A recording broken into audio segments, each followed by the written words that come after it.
بسم الله الرحمن الرحيم. ازيكم عاملين ايه؟ يا رب تكونوا بخير. اللهم صل وسلم وبارك على سيدنا محمد وعلى آل سيدنا محمد. الفيديو بتاعنا النهاردة فيديو المشتريات بتاع الشهر اللي انا بقدمه او اللي انا بقول لكم عليه.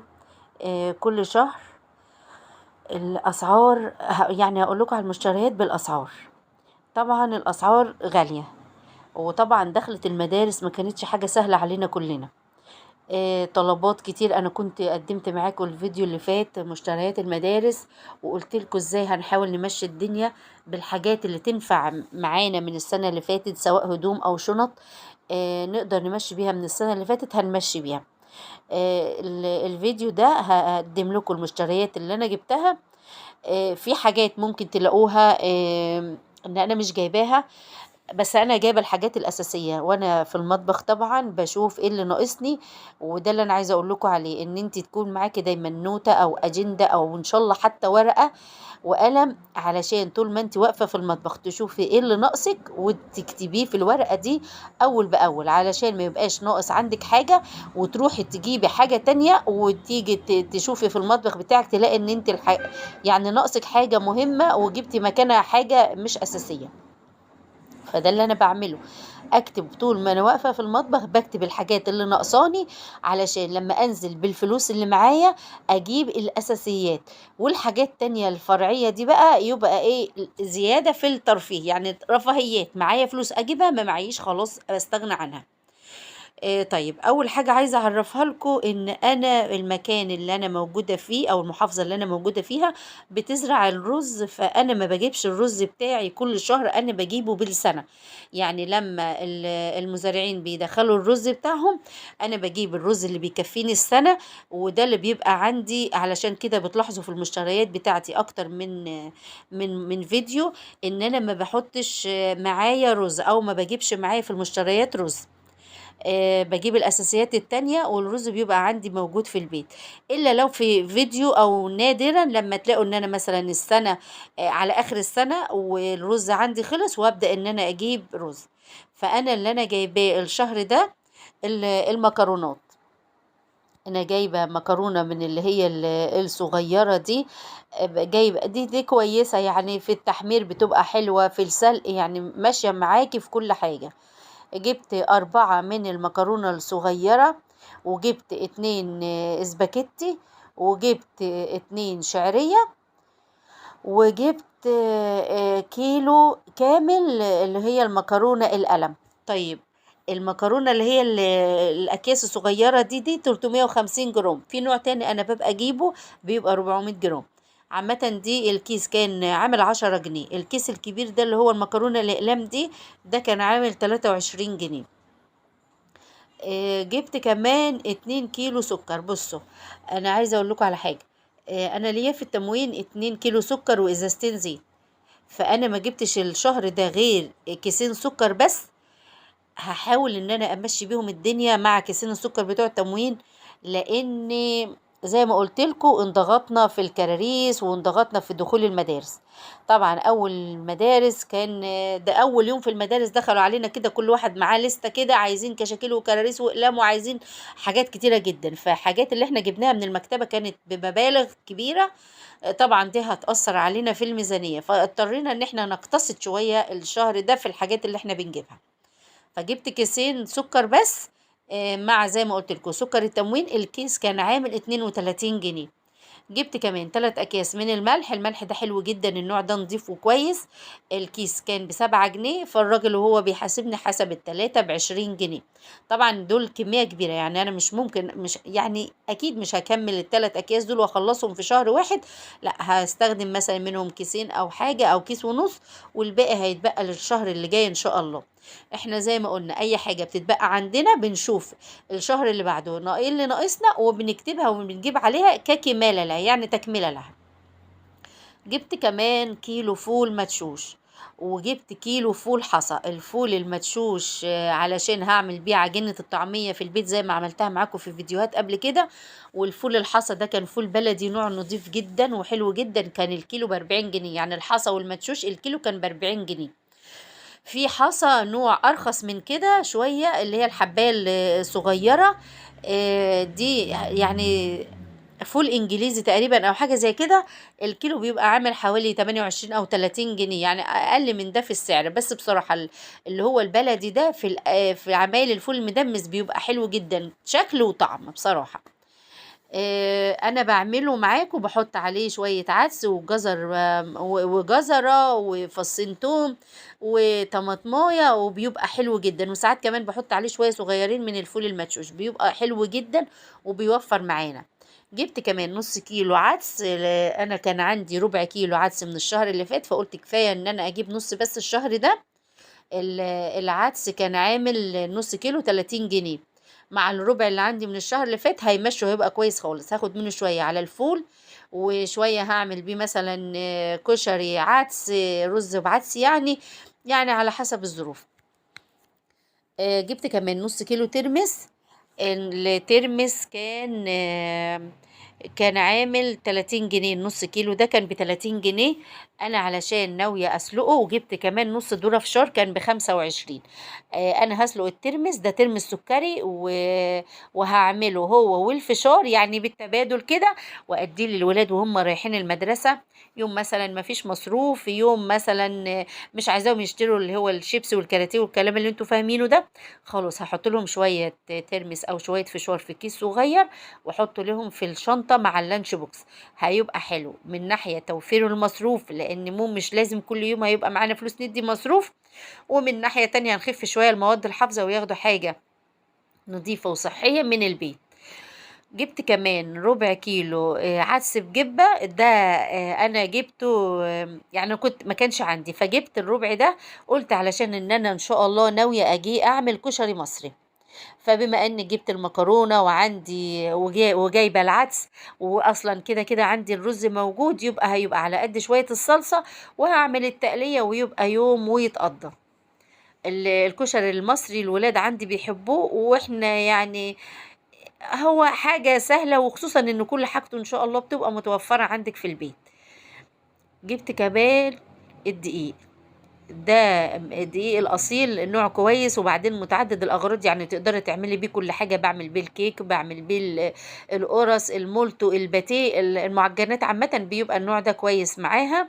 جبت 2 كيلو، الكيلو كان عامل 20 جنيه، لان انا ناوي اعمل مثلا صينيه كيكه اديهم منه للمدرسه. ممكن اعمل باتيه، او احشي جبنه، او احشي مثلا اي شويه لحمه معصجه باقيه عندي من اي حشوه. يعني المهم ان انا هعمل زي بديل عملته معاكم قبل كده، بديل للسندوتشات، وهنوفر فيه، يعني هنوفر بيه الفينو، لان اسعار الفينو بقى غالي جدا. واحنا لا اما بنعمله في البيت، يا اما بنعمل سندوتشات تكون جاهزه، يعني بالحشوة بتاعتها جاهزة، وبنحطها على طول في اللانش بوكس على طول. جبت كمان كيلو من الفاصوليا. يعني في ناس هتقول كيلو بس فاصوليا على قد الشهر هيبقى قليل، انا ممكن احتاج كيلو ونص، بس انا قلت هحاول ان انا امشي الشهر ده بالكيلو. بسلقه زي ما انتوا عارفين معايا، في يوم من بتاع التجهيزات بسلقه مرة واحدة، بنقعه من بالليل، والصبح بديله غلوة، وبعدين بصفي من عليه المية، ولما بيبرد بحطه في أكياس وبحطه في الفريزر، بيبقى جاهز عندي. بسحب الكيس بعمله على طول، بيبقى جاهز وبيوفر معايا في الوقت خالص. الفاصوليا الكيلو كان ب80 جنيه. جبت كمان نص كيلو من فول الصويا، علشان ناوية اني اعمل برجر بإذن الله. البرجر من الحاجات اللي الولاد بتحبها جدا، وفي نفس الوقت موفرة، يعني ممكن بربع بس من اللحمة المفرومة بنعمل كمية كويسة، وبتمشي معانا، بتنفع في غدا، بتنفع في عشاء. ممكن نحطها كمان لهم في السندوتشات لو عايزين نغير. فبصراحة بيبقى موفر، وخصوصا لما بنعمله في البيت صحي ومفيد. جبت كمان اللي هو السبع بهارات، الشوية دول كانوا ب25 جنيه. تمام. بس في الفول الصويا، علشان انا ما قلتش سعره، ده نص كيلو ب40 جنيه. طيب، بقول لكم دول 7 بهارات. انا عامه في العادي، واللي متعود يعني اللي بيشاهد معايا القناه بتاعتي على طول عارف ان انا بحب اعمل الحاجه دي في البيت، ما بحبش اشتريها جاهزه. بس انا جايباها من عند راجل مضمون، لان انا عندي مشكله ان المطحنه بتاعت الخلاط بتاعتي بايظه. فانا في العادي بجيب البهارات بتاعتي وبنقيها وبحمصها وبطحنها عندي في البيت، بتعمل لي كمية كبيرة، ريحتها بتبقى حلوة جدا وموفرة، احسن طبعا من الجاهز. بس عشان المطحنة بايظة لغاية ما اصلحها ان شاء الله او اشتري واحدة تانية، خلاص هستخدم دول لغاية لما اعمل المطحنة بتاعتي. طيب، جبت ايه كمان انا وانا بقلب كده في العلب بتاعه المطبخ بتاعتي، لقيت ان اليانسون عندي خلاص بيشطب، فاضل يمكن معلقه صغيره. فقلت لا، ده انا لازم اجيب اليانسون، ما بقدرش استغنى عنه في البيت، وخصوصا ان الجو بدأ يبقى برد كده والولاد بدأت تكح ويصحوا صحيانهم بدري للمدرسه، بدأنا نكح بقى وبدأ الصدر يزيق، فكان لازم ان احنا نجيب اليانسون. انا جبت الشوية دول كانوا عاملين 40 جنيه، بس هم هيقعدوا معايا كتير جدا، يعني دي كمية كويسة هتقعد معايا كتير. جبت معاهم كمان علبة نعناع. برضو انا بحب اعمل النعناع في البيت، يعني وانا في السوق بجيب الخضار بتاعي، بجيب النعناع وبنشفه انا في البيت. بس هي دي ما كانتش غالية، دي كانت ب7 جنيه، فقلت خلاص هجيبها. برضو لو حد عنده شوية مغص شوية برد، هغليه مع مثلا شوية ينسون ولا حاجة، أو ده مرة وده مرة، ربنا يا رب يعافينا ويعافي ولادنا جميعا. جبت كمان، انا في كل مره بنزل فيها اجيب البقاله بتاعتي، بحاول ان انا اجيب حاجه من البهارات او الحاجات النواقص اللي لازم ما فيش عنها غنى، وبتقعد معايا مش شهر، انا بسيبها يعني بجيب اللي يكفيني لاكتر من شهر، عشان مش كل شهر هجيبها. طبعا البطل اللي ما ينفعش بيت يخلى منه، وعايزه اقول لكم، لان انا الشهر اللي فات ما كانش موجوده عندي وحسيت ان في حاجه ناقصه في البيت، حبه البركه. حبه البركه او الحبه السوداء دي لازم لازم تكون موجوده عندك في البيت، ليها فوائد حلوه جدا ومفيده جدا. مش بس ان احنا نحطها مع الليمون اللي هو المخلل، لا، احنا لازم نخليها عندنا في معظم الحاجات البهارات بتاعتنا. عايزه اقول لكم مفيده جدا، انا بعمل خلطه، حد يعني كان قال لي عليها وعملتها قبل كده، وبصراحة من ساعتها بقالي كذا سنة ماشية بيها. بجيب يعني كميات متساوية من حبة البركة واليانسون والكمون والشمر، وبعملهم خلطة مع بعض وبخليهم في برطمان، لما حد من الولاد بيكون تعبان بغليله منها معلقة من كل الحاجات دي مع بعض كده الخلطة دي، وبديها لهم. عايزة اقول لكم سحر، حلوة جدا ومفيدة، وبتهدي الكحة وبتهدي التزييق بتاع الصدر، بصراحة حلوة جدا، يعني نصيحة مني جربوها. جبت كمان علبة شوية حبة البركة دول كانوا ب30 جنيه. جبت علبة كاكاو اللي هي الكورونا دي ب10 جنيه، علشان ساعات الصبح لما الولاد ما يكونش مثلا عايزين يشربوا الحليب، ممكن احط لهم، اعمل لهم كاكاو على الحليب، يعني يبقى زي الهوت شوكليت كده، بيريحني من زن لا مش عايزين، ولا ريحته مش عارف ايه والكلام اللي انتوا فاهمينه ده وكلنا بنعاني منه. لان الكاكاو السايب اللي هو الكاكاو الاسباني انا بستخدمه في المعجنات، لما اعمل كيكه شوكولاته، لما بحب اعمل اللي هي الشوكولاته بتاعه المعجنات، بجيب اللي هو السايب.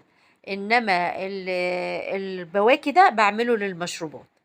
جبت كمان علبه حلاوه طحينيه، دي كانت 2 كيلو، بس طبعا ما تبقاش 2 كيلو ولا حاجة، دي ب80 جنيه. انا بحب اجيب الحلاوة الطحينية، بحب اجيبها سايبة،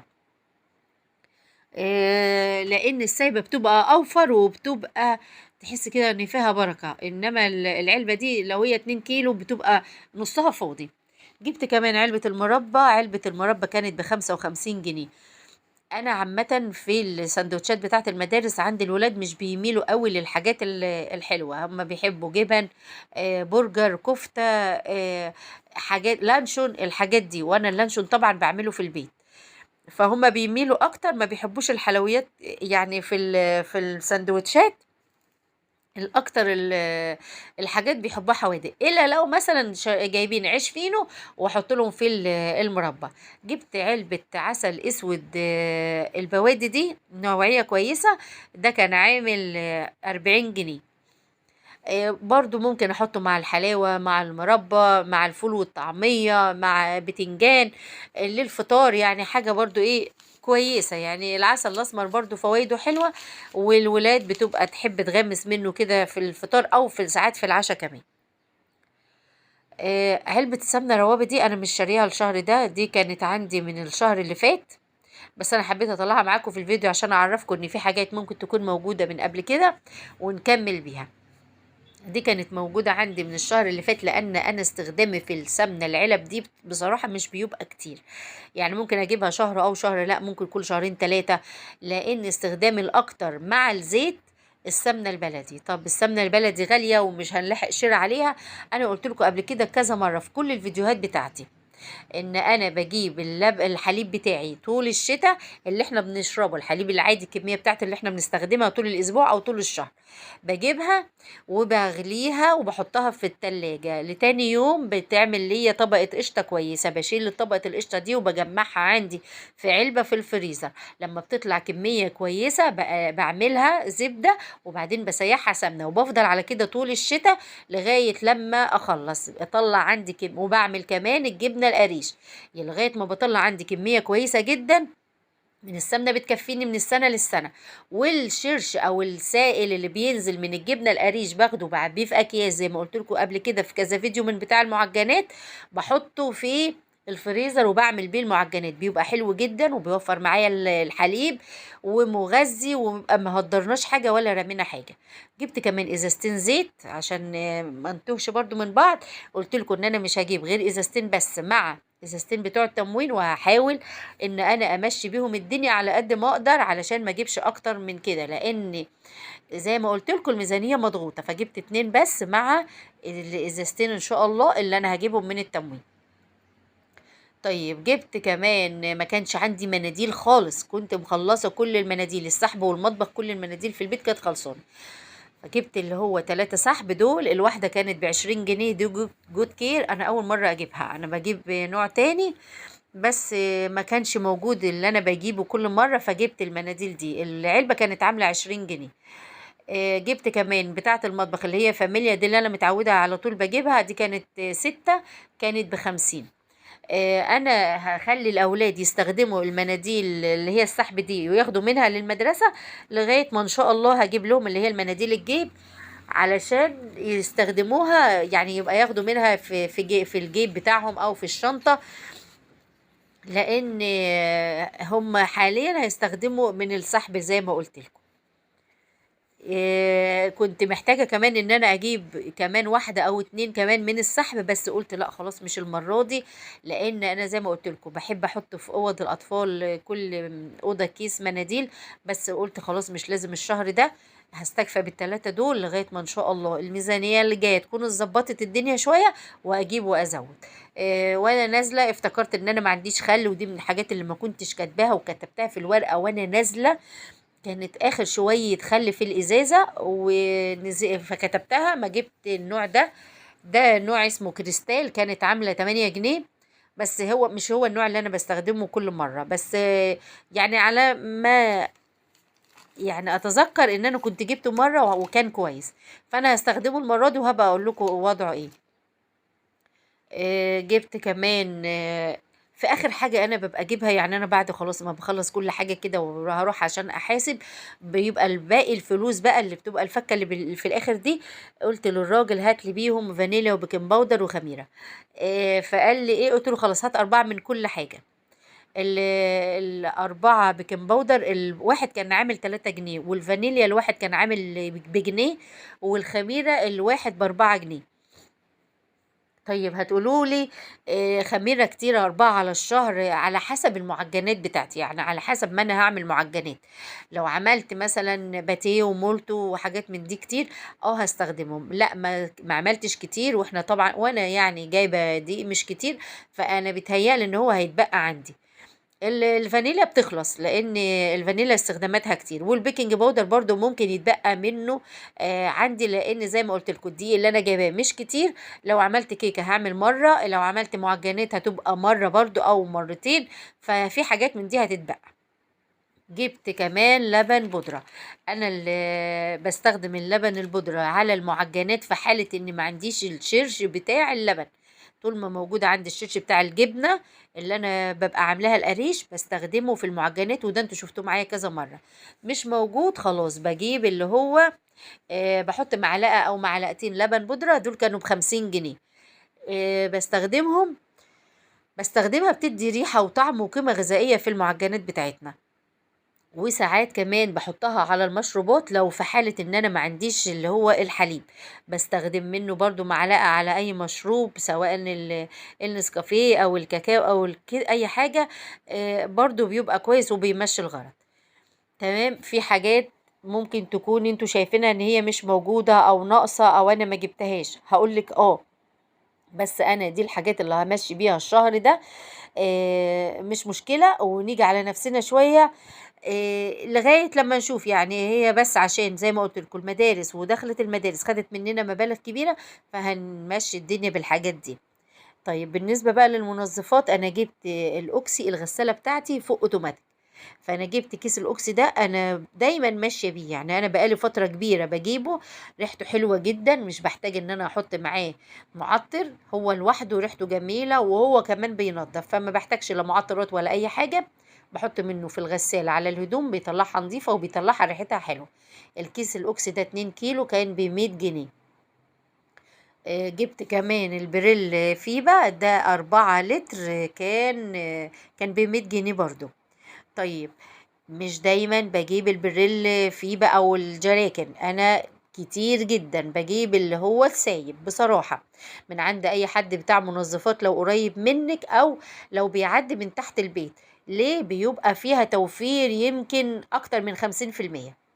يعني الجيركن ده لو ب100 أو ب95 مثلا، اللي احنا بنجيبه من بره بيبقى أغلى حاجة فيه ب10 جنيه. يعني فيه بيبدأ من 7 جنيه، وأغلى حاجة في السايب بيبقى ب10 جنيه. يعني لو هتجيب ال4 كيلو مثلا، أو ال4 كيلو يبقوا في حدود 40 جنيه. يعني دي أغلى حاجة بتبقى مع الراجل. والكلور برضو أنا بجيبه من الراجل اللي بيبقى بيعدي. بيبقى برضو الكيلو ما بيعديش عن برضو ال10 جنيه أو ال7 جنيه، فهيبقى فيها توفير أكتر من النص. تمام. بس بصراحة الراجل بقاله فترة ما عداش، أو أنا مش بسمعه أو مش بكون موجودة لما بيعدي، فاضطريت لأني كنت مخلصة، اضطريت إن أنا أجيب دول. مش بقولك ان انت ما تجيبيش او لازم تجيبي من عنده، انا بقولك ان انا بجيب من عند الراجل اللي بيعدي او من عند بتاع المنظفات، لانه اوفر عليا، بيوفر معايا المبلغ اللي هيوفره هجيب بيه حاجة تانية. جبت كمان صابون السفنة ديت، انا ال4 كانوا عاملين 52 او 53 جنيه. انا في العادي بجيب دورو 4 برضو على بعض، بتبقى في حدود 45 او 48. بس كانت بنتي كانت معايا، قالت احنا عايزين نغير، بما ان احنا لسه عندنا 2 دورو في البيت صابونتين، خلاص هنجيب معاهم سفنة وان شاء الله هيمشوا معانا الشهر. جبت كمان 2 سلكة اللي هي السلستين الخشنة دي، أنا بحب أجيبها، هي الواحدة كانت ب10 جنيه. بتقعد معايا كتير جدا، يعني أنا بطلعها وبستخدمها على الحوض، بتقعد معايا في المواعين كتير جدا جدا، لأن ما بتصديش، نوعية نظيفة وما بتصديش. بجيب معاها اللي هي السلكة الناعمة العادية البلدي اللي احنا متعودين عليها دي، لما بيكون عندي الألمونيوم بتاعتي مثلا غالية فيها حاجة أو عاملة حاجة وخدت وقت على النار، او الكنكه بتاعت الشاي او البراد او الحاجات دي، مش بحب ان هي تبقى لونها غامق كده، وبدعكها بالسلكه الناعمه دي، بقطعها وبحطها في الكيس وبسيبها في المطبخ. لما بحتاج باخد الحته على قد الاستخدام بتاعي وبستخدمها، لان هي بعد كده خلاص هي بتصدي، يعني بعد ما بتخلصي الاستخدام بتترمي. انما السيليستين بتفضل قاعده معايا. انا جبت السلكه السيليستين الواحده ب10 جنيه، والسلكه الناعمه ده كان ربع ب15 جنيه. كان الشاور برضو من الحاجات اللي كانت خلاص قربت بتشطب معايا. جبت الجيركن ده كان ب60 جنيه. في طبعا انواع اغلى واحلى، بس انا جبت ده وهو يعني دي نوعية انجي، انا استخدمتها قبل كده كذا مرة بكذا ريحة، مش وحشة، كويسة وبتمشي معانا الدنيا. لان احنا مش اول واخر مرة هنجيب، لا احنا بنجيبه باستمرار، فكل ما بيخلص وبلاقي نوع كويس بجيبه. دي كانت المنظفات اللي انا احتجتها الشهر ده. ما جبتش معطر، لان انا لسه عندي المعطر اللي هو فريدة عندي من الشهر اللي قبل اللي فات، لسه عندي منه. ما جبتش بيرسول، لان الجو بدأ يظبط معانا وبدأ يبقى كويس، فالدبان مش موجود زي كتير زي الاول. يعني مجرد ان احنا بنفتح الشقة نهويها، بنقفلها خلاص، الدنيا يعني ما بتهدى كده، النور ما بيبقاش فيه اي حشرات بصراحة. برضو الكيتو بتاع الناموس الحمد لله دلوقتي حاليا ما فيش ناموس، فما جبتوش، لان برضو لسه عندي منه، فمش هستخدم فمش هستخدم لا كيتو يعني فلوسهم برضو اتوفرت زي ما قلنا لحاجة المدارس. يبقى هي دي بس الحاجات اللي انا احتجتها الشهر ده، وهمشي بيها الدنيا ان شاء الله. لو انتوا عندكم استعداد وامكانيات ان انتوا تجيبوا اكتر من كده، اكيد طبعا انا مش هقول لا. انا كنت جايبه الجبنه القديمه وشاركتها معاكم في الفيديو بتاع مشتريات المدارس، وكنت جايبه جبنه عبورلاند. بس كده دي عشان كانت سندوتشات المدارس، وبرده من ضمن مشتريات الشهر، بس انا ما حبيتش اصورها معاكم تاني لان ملهاش لازمه يعني ان انا اطلعها في اكتر من فيديو. انما هي دي المشتريات اللي انا نزلت جبتها، ودي اللي انا همشي بيها الدنيا الشهر ده. يا ريت لو الفيديو عجبكم ما تنسونيش باللايك والشير والسبسكرايب، ولو انتوا مش مشتركين في القناه يا ريت تشتركوا وتفعلوا زر الجرس عشان يوصل لكم كل جديد من فيديوهاتي. والسلام عليكم ورحمه الله وبركاته.